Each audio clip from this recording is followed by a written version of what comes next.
咱继续来追踪，甲3个人虐待到死的台湾版的柬埔寨的诈骗集团。昨日暗，警方伫个屏东来抓到外号黑党的这个集团的干部，以及伊的女朋友甲另外一个共犯。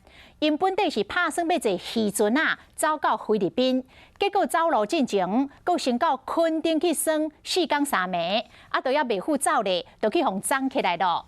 讲这个黑党的，甲进前抓到的地党的，是同一个阶级的干部。甲被害者的尸体载到南投弹调，因2个人拢来参与，已经互检方申请收押。这个黑党的女朋友才22岁，主要是负责甲被害者来面试，帮忙订旅社来关人。目前是先防放回去咯。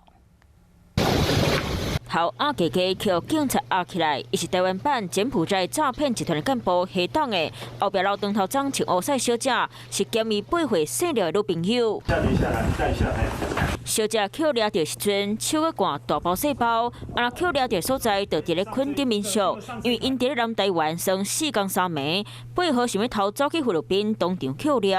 听讲这个叫龙黑党摄头的主嫌，含地党是共顶级的干部，同款涉嫌弹杀尸体。女朋友是负责订汽车旅馆，交来找头路的被害者做面试。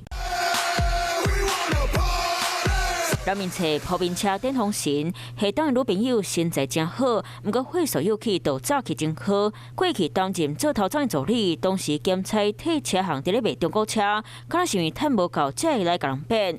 检警嘛调查出诈骗集团用 Telegram 跨过消息，得让水太掉来骗免手机防查扣，将做证据。除了干部以外，还有细汉的来到负责运送尸体。到8号为止，已经掠到28个人，其中19个人互压起来。警察精神问话了后，黑党因涉嫌弹杀尸体、有灭迹含走路的可能，下晡会来开庭。死了的女朋友是互扯动去，警察嘛继续追查，看幕后敢有装假钱。